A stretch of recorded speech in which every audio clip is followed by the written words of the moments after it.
शादी के 15 साल बाद अल्लाह ताला ने मुझे खूबसूरत बेटी से नवाजा था। मेरी बेटी जब 12 साल की हुई वो इतनी खूबसूरत थी कि जो कोई देखता तो देखता ही रह जाता। लेकिन कुछ दिनों से मेरी बेटी का पेट फूलने लगा था। मैं चुपके से इसे डॉक्टर के पास ले गई तो पता चला मेरी बेटी हामला है। राज जानने के लिए एक रात मैं बेटी की जगह में इसके बिस्तर पर सो गई। रात 2 बजे के करीब दरवाजा खुला। जब मैंने देखा तो मेरे पैरों तले से जमीन निकल गई। वो तो मेरी बेटी का ही। मियाँ वाली के गांव का सच्चा वाकया सुनकर आपके रोंगटे खड़े हो जाएंगे, जहां 12 साल की बच्ची को भी नहीं बख्शा जाता। मर्द, औरत, बच्चे, कोई भी जिन्स हो या फिर उम्र, इसके साथ कैसे बदकारी हवस परस्त मर्द बदकारी करते हैं। अपनी प्यास बुझाने के लिए वो बच्चों तक को नहीं छोड़ते। मेरी 12 साल की बेटी का पेट फूलने लगा था और मैं देखकर डर गई थी कि पता नहीं ये क्या है। मेरी बहू कहने लगी कि अम्मी इसका चेकअप करवाते हैं और मैं दिल ही दिल में दुआ गो थी कि अल्लाह कुछ ऐसा ना करना जिससे हम पे थू थू हो जाए। मैं और बहू डॉक्टर के पास गई तो डॉक्टर ने देखते ही बोल दिया कि आपकी बच्ची हामला है और इसे तकरीबन 6 माह हो चुके हैं। ये सुनते ही मेरी रूह फना हो गई। माहम को देखा तो इसके चेहरे पर कुछ ऐसी बात नहीं थी जिसे देखकर लगता कि इसने किसी के साथ बदकारी की है। बेटी को मैं अब सबसे छुपा कर रखती थी क्योंकि अगर किसी को भी पता चल जाता या कोई भी देख लेता तो हम सबका जीना मुश्किल हो जाता। मैंने बहू से भी कहा था कि ये बात शोहर को ना बताए, जल्दी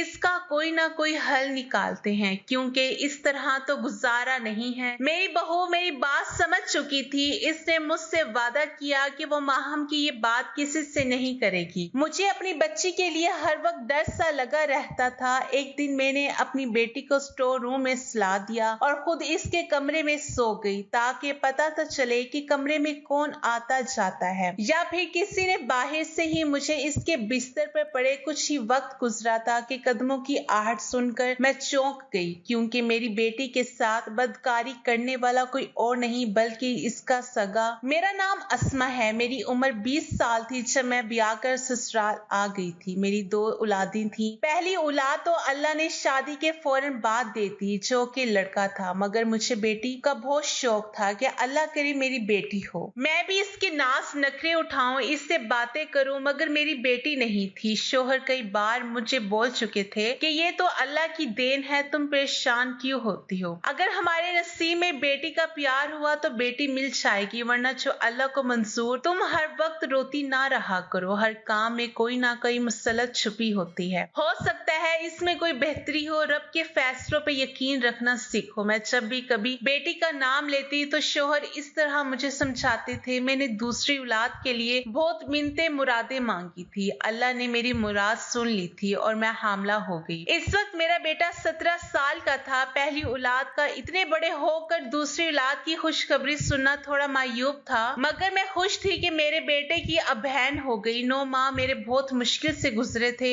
अभी मेरा दूसरा ही माह था कि घर में आग लग गई। कभी मेरे शोहर का एक्सीडेंट हो गया। इस तरह पूरे 9 माह कोई ना कोई बदशुगनी होती रहती थी। इस्लाम में बदशुगनी, शुगन वगैरह हराम है, मगर इस्लाम को मानने वालों ने मेरे होने वाले बच्चे को बहुत से गलत नामों से नवाजना शुरू कर दिया था। मुझे अल्लाह पे यकीन था कि ये सब तो नसीब का खेल है, वरना इस तरह कुछ नहीं होता। ना ही कोई बच्चा या इंसान बदशुगन होता है। चूंकि गांव के लोग में वही पुराने रस्म रिवाज और सोच पाई जाती हैं, इसलिए इनको यही सब कुछ लगता है। मेरी 9 माह मुकम्मल हो चुके थे। डिलीवरी का वक्त करीब था। डॉक्टर ने मेरे शोहर को हौसला दिया और ऑपरेशन थिएटर में आ गए। वो वक्त मेरे शोहर पर क़यामत जैसा था। अल्लाह ने इनकी दुआएं सुन ली थी और चांद जैसी बेटी से मेरी गोद हरी हो गई थी। जब मुझे होश आया और शोहर ने ये खबर सुनाई तो मेरे पांव जमीन पे ही नहीं टिक रहे थे। मैं बहुत खुश थी कि अल्लाह ने मुझे बेटी जैसी नेमत से नवाजा है। मेरी मनते और मुरादें पूरी हो गई थी। मैं चिल्ला काटने के बाद पहले अपने शोहर के पास गई और कहा कि मुझे बेटी की मनते उतारनी है। इन्होंने कहा ये सब नहीं होता, देने वाला अल्लाह है। फिर हम क्यों इसके अलावा कहीं और जाकर शुक्र करें, जबकि शुक्र के लायक सिर्फ वही जात है। तुम तो शिर्क कर रही हो। ये बात सुनकर मैंने अपना सीना पीट लिया और कहा अल्लाह मुझे माफ कर, मैं शिर्क नहीं कर रही। मैं जानती हूँ देने वाली जात अल्लाह की है। अल्लाह ने वसीले बनाए हैं, इनका वास्ता देकर लेकर जब हम दुआ मांगते हैं तो इससे अपने नेक बंदों के सदके से पूरी करनी होती है। बाकी आपकी बात बिल्कुल बचा है, बेशक इस जात के अलावा किसी का शुक्र अदा नहीं किया जा सकता, वही देने और लेने वाला है। मेरे शौहर जानते थे कि मैं इनसे नहीं जीत सकती, इसलिए कहने लगे ठीक है, मैं मन्नतें उतार दूंगा, मगर तुम घर पे ही रहोगी, तुमने मन्नत पूरी करनी है ना, वो उतर जाएगी। किसी भी दरबार पर तुम्हारा जाना जरूरी नहीं है, मुझे आम खाने से गर्ज थी तो मैं गुठलियां क्यों गिनती। इस पर राजी होगी और शौहर से कहा ठीक है, आपकी जैसी मर्जी आप कर लें। मैंने अपनी बेटी का प्यार से नाम चांदनी रखा था। सभी मेरे नाम पर हैरान थे कि ये कैसा नाम है, मगर मुझे अपनी बेटी चांद का टुकड़ा लगती थी, इसलिए मैंने इसका नाम इसी निस्बत से रख दिया। लेकिन उसका असल नाम मैंने महाम रखा था, लेकिन हम सब उसको प्यार से चांदनी बुलाया करते थे। मेरा बेटा जैन अपनी बहन का बहुत ख्याल रखता था, मगर जब भी वो स्कूल से आता तो अक्सर गुमसुम रहता था। मैंने कई बार इससे पूछा कि बेटा क्या बात है, तो इसने कहा कि स्कूल के बच्चे इसे चिढ़ाते हैं कि तुम 17 साल के हो चुके और तुम्हारे माँ और बाप ने अब बच्चा पैदा किया है। हम अक्सर बच्चों को ऐसी बातों पर बहुत मारते हैं या फिर डांट कर चुप करवा देते हैं, मगर बच्चे तकरीबन सभी बातें समझते हैं। हमारा जमाना और था,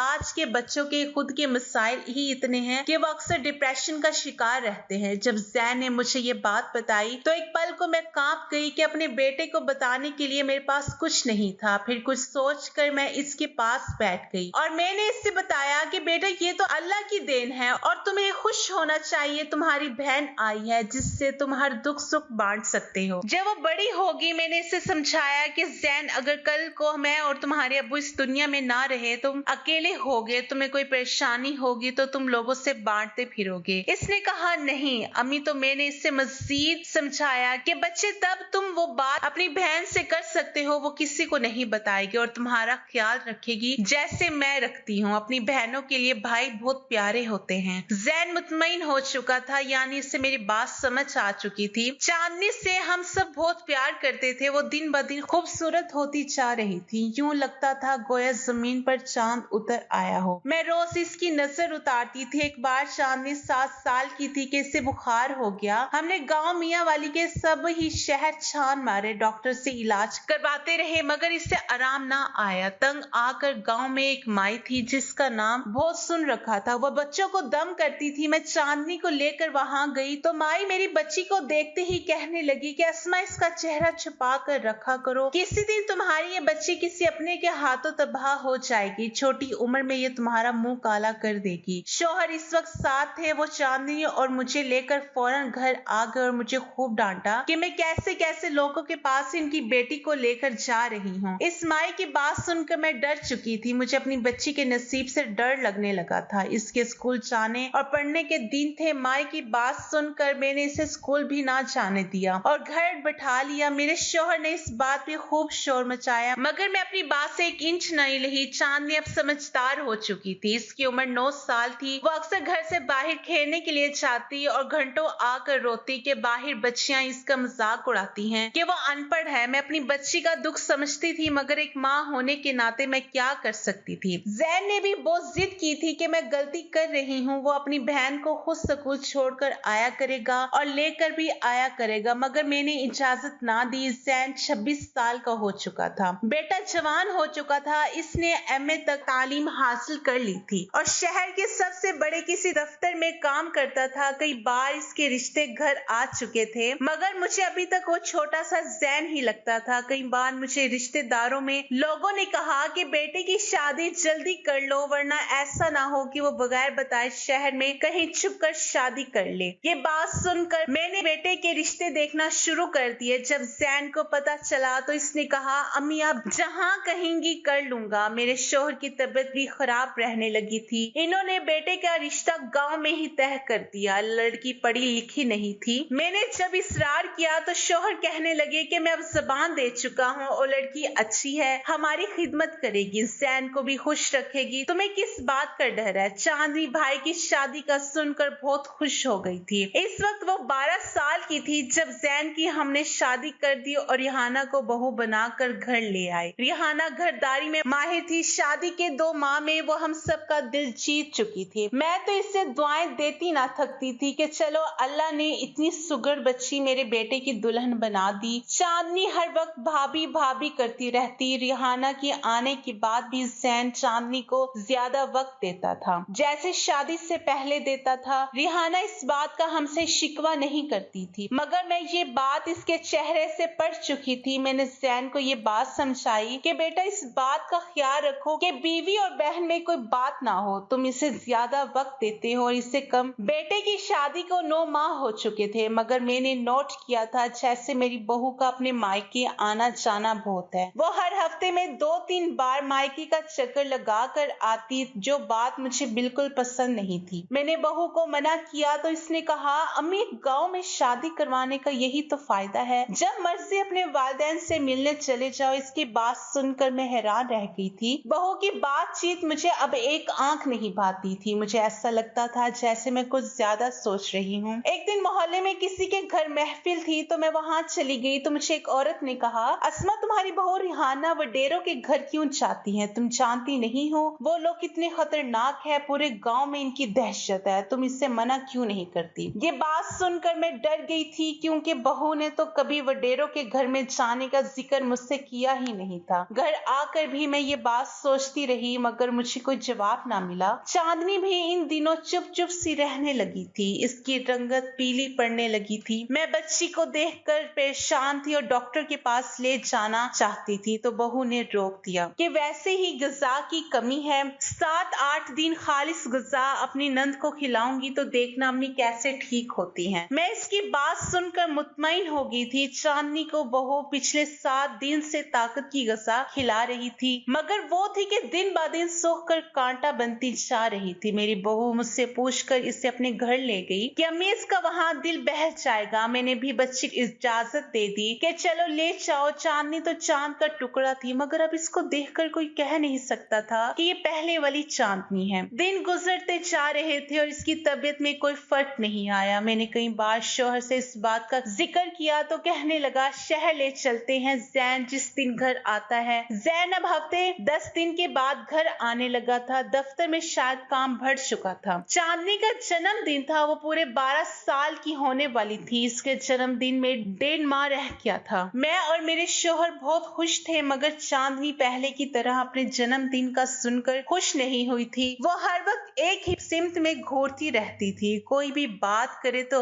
गायब दिमागी से काम लेती थी। कई बार मैंने देखा कि मेरी बहू इसे स्टोर रूम में ले जाती है और काफी देर बाद वहां से निकलती है। एक दिन जब मैंने बहू से पूछा तो कहने लगी, अम्मी, मैं तो इसका ध्यान बटाने के लिए पुरानी चीजें दिखाती हूँ। मेरा दिल हर वक्त घबराता रहता था। चांदनी का पेट बड़ा होता जा रहा था। देखने वालों को लगता था जैसे वो हामला हो चुकी है और इसे 6ठा महीना लगा है। चांदनी का फूला पेट देखकर मैं डर गई। मैंने बहू से कहा कि तुम बच्ची को अक्सर अपने घर लेकर जाती हो, वहाँ कुछ हुआ है क्या? तो इसने मुझे कहा कि आप मुझ पर इल्जाम लगा रही हैं। जब से इस घर में आई हूँ मैंने इसे अपनी बहन समझा है। मैंने ये बात से कहीं भी करने से मना किया था। चांदनी से कुछ पूछती तो वो बस खिला में देखती रहती, कोई जवाब ही ना देती। अगर ये बात घर से बाहर चली जाती तो न जाने पूरे गांव में हमारी इज्जत की कैसी धज्जियां उड़ती। शौहर तो मुझे जिंदा ही गाड़ देते कि मेरी लापरवाही की वजह से ये सब हुआ है। मैं और बहू इसे इस रात के वक्त छुप छुपा कर डॉक्टरनी के पास लेकर गए तो इसने देखते ही ऐसा राज का इंकशाफ किया कि मैं तो उधर ही ढह सी गई थी। इसने देखते ही मुझे बोल दिया कि आपकी बेटी हामला है और 3 माह तक ये बच्चा जनने वाली है। मैं ये बात सुनकर सख्ते में आ चुकी थी। मैंने डॉक्टर से कहा कि आप एक बार टेस्ट तो करें, तो वो गुस्सा हो गई। क्या आपको मेरी बात पे यकीन नहीं है कि डॉक्टर आप है या मैं? कहा ना,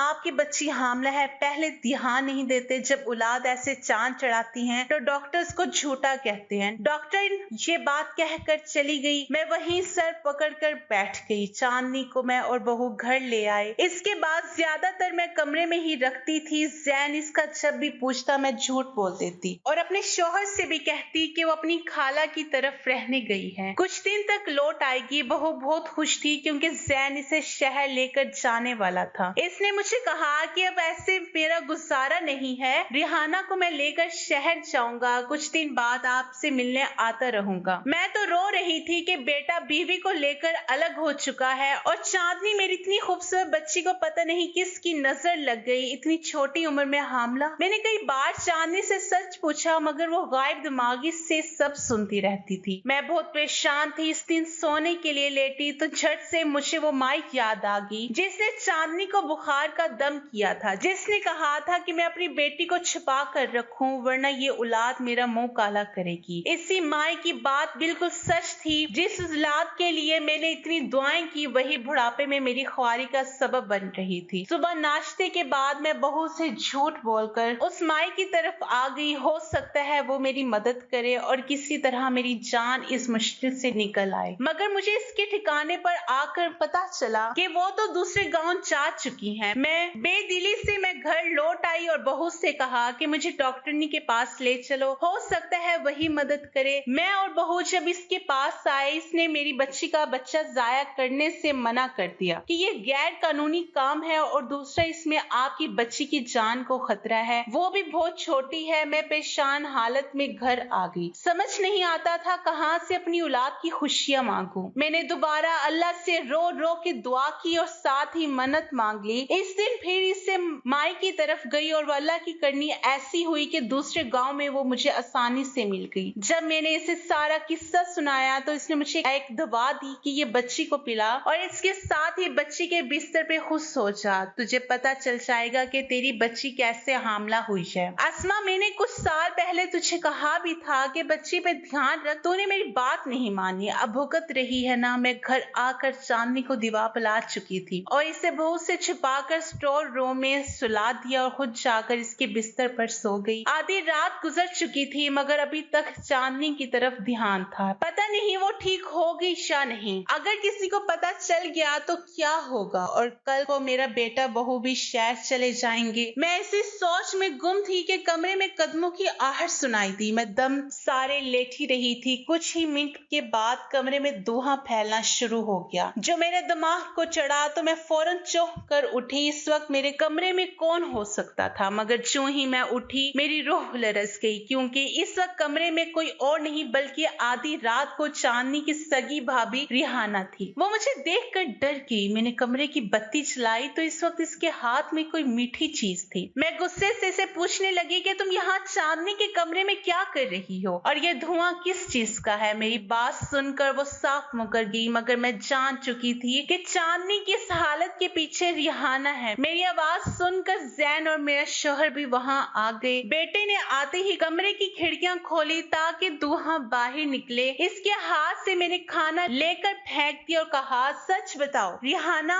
वरना इसी वक्त इस घर से निकाल दूंगी। क्या करती रही हो तुम? चांदनी के साथ जैन और मेरा शौहर हैरान थे। मुझे कहने लगे, क्या हो गया आपको? वो क्यों करेगी ऐसा? मैंने इन दोनों को चुप करवा दिया और कहा कि सच बताओ वरना इसी वक्त घर से निकाल दूंगी और तुम्हारे माँ बाप को तुम्हारे करतूत बताऊंगी। ये सुनते ही वह रिहाना कहने लगी कि चांदनी की इस हालत की जिम्मेदार मैं हूँ। ये सुनते ही मेरे कदमों तले से जमीन निकल गई। वो मेरी बेटी की खूबसूरती से जलती थी और यही नहीं, जैन और हम सब चांदनी चांदनी पुकारते थे और इसे पसंद नहीं था। वो वडेरों के घर में चांदनी के लिए कोई गलत दवा लेने चाहती थी और वो धुआं रोज रात को इसके कमरे में करती जिससे चांदनी बीमार पड़ जाए, इसके जिस्म के अज़ा नकारा हो जाए, फेफड़े फूल जाए। मुझे इस औरत की बात याद आ गई जिसने मुझे कहा था कि इसने कई बार से वहां जाते देखा है मगर मेरी बहू ने मुझसे झूठ बोला था। जैन अपनी बीवी के मुंह से ये सब सुनकर शदीद गुस्से और गम की हालत में था। इसने मुझसे चांदनी का पूछा तो मैंने इसे स्टोर का बताया। वो अपनी बहन को स्टोर रूम से जब लेकर आया तो इसके फूले पेट को देखकर डर गया मगर वो सच जान चुका था। इसकी बीवी ने क्या किया है? हसद की आग में इसने मेरी मासूम बच्ची की जिंदगी तबाह कर दी। जैन ने रिहाना को घर से फौरन निकाल दिया। मैं अगली सुबह बेटे के साथ बच्ची को अस्पताल ले आई। डॉक्टर ने कहा कि आपकी बच्ची को कुछ जहरीला दिया जाता रहा है जिससे इसका जिस्म फूल चुका है, लेकिन आप फिक्र ना करें, अल्लाह से दुआ करें कि आपकी बच्ची ठीक हो जाए। चांदनी जेरे इलाज थी और शौहर को लगता था ये सब कुछ इनकी वजह से हुआ है। अगर वो इसको घर की बहू ना बनाते तो आज इनकी बेटी ठीक होती। चांदनी का 2 माह से इलाज हो रहा था और मैं इस डॉक्टरनी के पास गई जिसने बगैर टेस्ट किए मेरी बेटी पे तोहमत लगा दी और इसे खूब सुनाया कि तुम जैसे बेज़मीन डॉक्टरों की वजह से लोगों की जिंदगियां खत्म होती हैं। अगर तुम उस वक्त टेस्ट कर लेती तो शायद मेरी बच्ची की यह हालत ना होती। डॉक्टरनी ने मुझसे माफी मांगी। चांदनी अपनी हालत देखकर डर चुकी थी जिसका इसके दिमाग पर